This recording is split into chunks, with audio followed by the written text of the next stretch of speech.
This video series represents my part in a collaborative effort between myself and another fellow here on YouTube by the name of Griff. He's over from the channel Armchair History.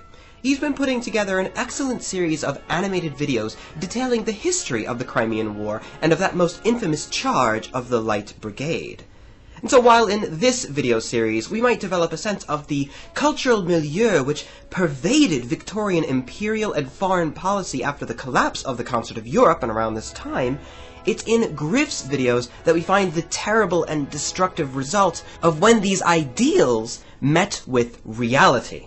So I'll leave Griff's channel in the description with a strong recommendation that you actually first watch his videos on the subject, that you might more thoroughly understand the what happened during this war and this time period and at that most fateful charge, before returning here to discover how such a tragedy was ever possible to begin with.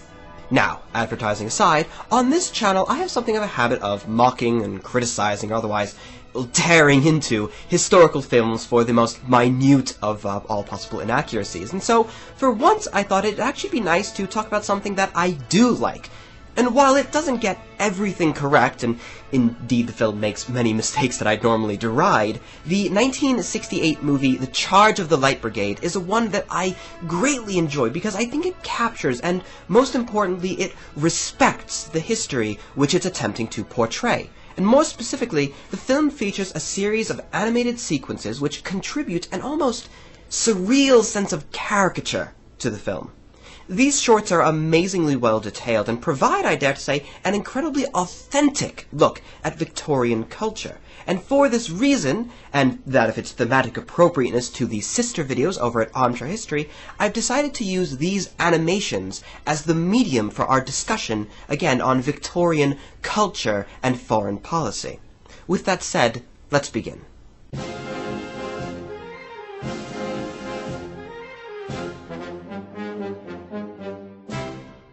Now, I'm afraid that for copyright reasons, I'm not able to show you the scene that I'd like to discuss here in this video. If you'd like to see the full clip before my overanalyzation, you can find a link in the description below. So I would say go watch that animation first over there, and then come back here, and I'm sorry for all that trouble. Our scene opens slowly with a rising sun breaching over a slumbering England, here appropriately represented by an old, though courageous-looking lion. The sun's rays here clearly shine upon this realm before all others, allowing England's shadow to stretch across the Channel over to Europe. Indeed, from this our foreign perspective, it may even seem that the sun itself spawns out of English soil behind the British lion. The association of the British Empire and its perceived imperial mission with the sun was clearly not lost on the animators, and you'll be able to see similar symbolism of light and darkness and the guiding rays of an enlightening body throughout these clips. We extend outwards to Europe, where the cock of France, rather pretentiously dressed, admires the splendor of such a sight. But what's this? Something sour draws away the French mind, and that of other continental powers, such as the wise and traditional, though slow and aging, double-headed eagle of Austria. It seems that trouble is brewing in the east, while poor, sick little Turkey is simply minding its own, an orthodox giant rises behind. The Russian bear, its furs dark as the night, and its mouth open in a twisted and ravishing hunger, strides authoritatively across the land. Turkey sees the threat, and in a panic attempts in vain to escape. It's forced back by the sheer Russian mass, which swipes at the victim from behind, forcing it to the ground and stripping it of its clothing as feathers fly. As Europe takes notice of the conflict and upsets the long-standing order of the concert, they look in distress to England. The lion stirs and awakens, offering a roar which makes the beast sound somewhat annoyed even, before reaching to his side for a constable's helmet, which, by the by, is anachronistic. This style of custodian helmet was only introduced in 1863, while the Crimean War was fought in the 1850s. This is actually a bit closer to what a policeman of the Crimean period ought to look like, but anachronisms aside, the Lion of England dons his helmet in a very matter-of-fact fashion, with an aged look of determination to once again see an old duty carried out. He's done this sort of thing before. Now we see a shift in direction, away from the earlier political cartoon style and more towards a traditional propaganda style, as a series of highly detailed images flash before us, granting us a lens into the power and splendor of Victorian Britain. Or at least, so it would seem. Guardians of England's Honour titles our first image. Cannon flank the screen with shot ready. What seems to be a captured French eagle from the earlier French wars. Bugles and drums, pikes and swords, all laid triumphantly before Turkish minarets. The bottom of our screen reads, "The trump of fame and clarion strong, their dauntless deeds shall vibrate long." The actions of these men shall, it is proposed, echo throughout history, a testament to the honour of Old England and to the bravery of her defenders. Of course, in reality, the names of these men of the Crimean War would stand the test of time, though, as we know, hardly as a tale of greatness. And if these militant efforts serve to guard England's honour, from whence does that honour come? Our next scene shows us clearly. Britannia encourages the industry of the globe. Britannia herself stands flanked by two massive steam engines, the industry of all nations.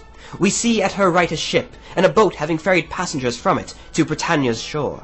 The people of the world look up to her colossal figure, with one bowing before her as a goddess of sorts, while Britannia's arm sweeps gracefully to her left, where the cornucopia of progress awaits. We see below these engines bellowing smoke a bounty of fruits and wines. It awaits behind our old friend, the Lion of England, sleeping again at Britannia's feet, beside her shield, ready to defend the honour and prosperity of its mistress, should the need arise. The Crystal Palace stands impressive in the distance as the height of Victorian ideals of progress, playing host, as it did, to the Great Exhibition in 1851, where the nations of the world put forward impressive displays and exhibits to showcase their progressions in science and industry and culture, vying each to earn for their people greater prestige and influence. Appropriately enough, the full title of this international expo was the Great Exhibition of the Works of Industry of All Nations. And as the home of industry itself, at least as the idea existed during this period, Britannia sees herself as the bestower of such progress to the world, and the gatekeeper, as in this image, for its fruits. Our next image shows the construction of a great monument to the Duke of Wellington, the hero of Waterloo. The larger-than-life man is being built up by the industrious Britons as a monument, that his greatness might never be forgotten. It is by the glorious leadership of such men, such imperial heroes, here being supported quite literally by the industrious and hearty works of the Briton, that the power of Britannia is upheld. Not to say anything, of course, about how this particular monument, the Wellington Arch, was in reality surrounded by a great deal of controversy, including funding problems and being outright mocked for its rather ridiculous proportions. But never mind all that, never mind all that. We carry on with an industrious theme, as we see women working away in a textile mill. They're all very cleanly dressed, with well-kept hair. They're diligently attending their duties, as the wheels of industry turn ever onwards. We see no hint here of filth, or poverty, or long working hours, nor of working strikes and docked pay, merely productivity in its purest of all possible senses.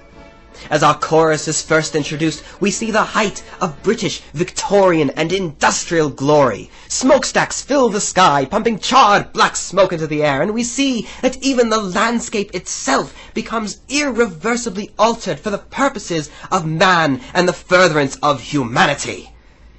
But wait. No, that something isn't quite right here. This image doesn't seem that glorious at all. While the others seem to have an emphasis on brightness and clarity, with the majority of our screen being, cleanly white and using a very simplistic outlining art style, here it's different. Here our entire screen appears almost dirty. The smokestacks are the darkest black we've seen so far. Even the background sky, as little of it as we can actually see, is a dull and depressing gray. We don't see any brightness or clarity here at all.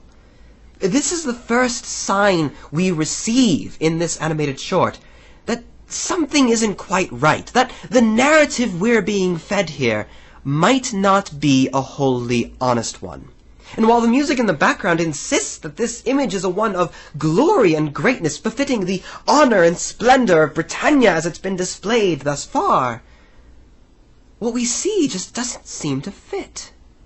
Just as our mind is put off and confused by this last image, and the contradictions contained therein, we're faced with this. What pitiful wretches are these?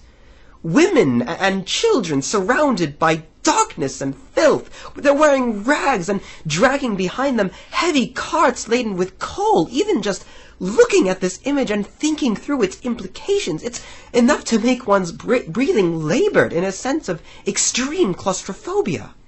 But all the while, the music is neglecting such horror. Those beautiful and high-toned voices, they echo higher and higher as if singing of the heavens, whilst hell itself is being ignored before them. But before we're able to truly comprehend any of this, before we notice the terrible implications of that scene, we're shunted away to the next one. Ah, yes, two gentlemen, richly dressed, stand proudly amidst the churning of machines. Pumps churn in methodical fashion as industry progresses and expands. Never mind, of course, the toil which fueled these mechanical wonders, nor the insidious fumes they belch into the skies. This is a scene of wonderment, of glory, of progress, and to reflect this progress of humanity, our choir reaches an absolute crescendo. Next, we see the fruits of this industrious nature are put on further display as a fountain erupts with pure and clean water amidst a beautiful hall set to more playful tones. The water seems to lighten its surroundings, bathing its spectators in a warm glow as they see the fountain reach incredible height. Ah, now we come to the romance of the park, as two swans feed and prune themselves in the foreground, with ladies and gentlemen taking lazy strolls through its ground. The scenes continue to show us sights of leisure at the beach, with patriotic flags waving in the breeze, whilst people enjoy the freshening sea air. Of architectural marvels, as we see the Crystal Palace appear, surrounded by greenery with milling crowds, of gentility and goodwill among the nations, as they gather once again around the font of progress. We see feats of engineering in mighty bridges and tunnels and rail lines, allowing even the common man to travel, and we see mighty ships, unbeholden to the winds, being constructed to make the world even smaller and more connected. As our choir returns, we again return to more caricaturized portrayals of the simpler peoples of the world. We see Indians, Chinamen, Africans, even some American peoples laying tribute at the feet of a colossal Victoria. She offers a mere gesture, but never meets their gaze, as the various peoples offer her salutes and bows.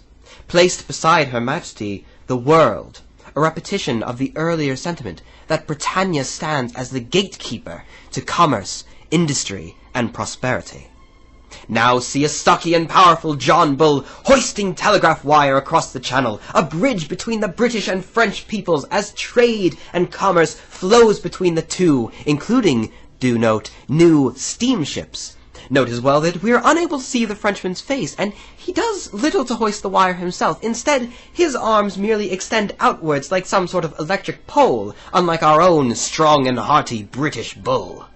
Our penultimate image sees a force of artists and musicians, mathematicians and engineers, soldiers and farmers. These are the worldly embodiments of Victorian ideals throughout time. The industry of earth itself, all looking upwards and saluting the single embodiment of their various characters. Outside we see a caption of biblical significance, but we'll touch more on that in just a bit. And finally, our last image represents the pinnacle of everything that we have seen thus far. Agriculture, commerce, industry, science, and trade. The watchwords of Britannia engage an entire nation in activity, all under the watchful and ever-glorious protection of Victoria, supported by her loving Albert and their family. The Queen is portrayed here in a similar fashion to Britannia herself, a titanic figure around which all activity is based. The lion lays at her side, as always, sleeping for now, but ready should any threat ever arise against this honourable and glorious realm. The Queen is Britannia, and Britannia is the guardian of progress. This is the height of Victorian culture and Whiggish triumphalism. This is, to put it simply, the way that so many Victorians thought of themselves and the time that they lived in. Now, think back to the biblical phrasing here. The earth is the Lord's, and all that therein is, the compass of the world, and they that dwell therein. These are the opening lines of Psalm 24, which ultimately asks a simple question. Who shall be worthy of ascending to the house of the Lord? And the answer?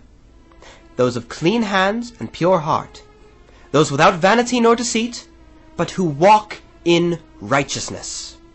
And according to everything, or at least most everything, that we've seen in these images thus far, who can be better defined by these words than the Britons themselves? And of the figures we've been shown so far, who could better match these divine traits but Victoria and Britannia? Nearly everything about this introductory animation is directing us to this final conclusion, that England, or Britain, as indeed the two are used synonymously here, is genuinely the new Jerusalem, the be-all and end-all of the Victorian virtues which we have earlier detailed. That it is righteous, pure, industrious, and ready to do its duty, not merely for itself, but for all of mankind. This is along the same exact lines as the ideology behind new imperialism, and while perhaps these exact sentiments may be more appropriate to the later 19th century and to the scramble for Africa, they aren't inappropriate for the 1850s and the Crimean War.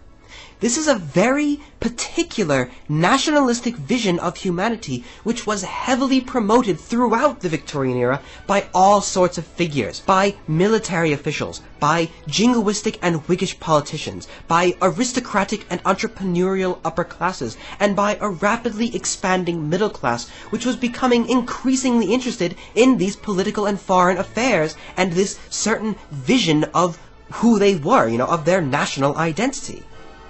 But as we have seen in this excellent capturing of that era's cultural milieu, there was always something just off about it. Not everything was perfect. It wasn't just a story of continuous improvement and endless progress. There was an animalistic barbarity which laid so closely beneath the surface of these high-minded and triumphalist Victorian ideals.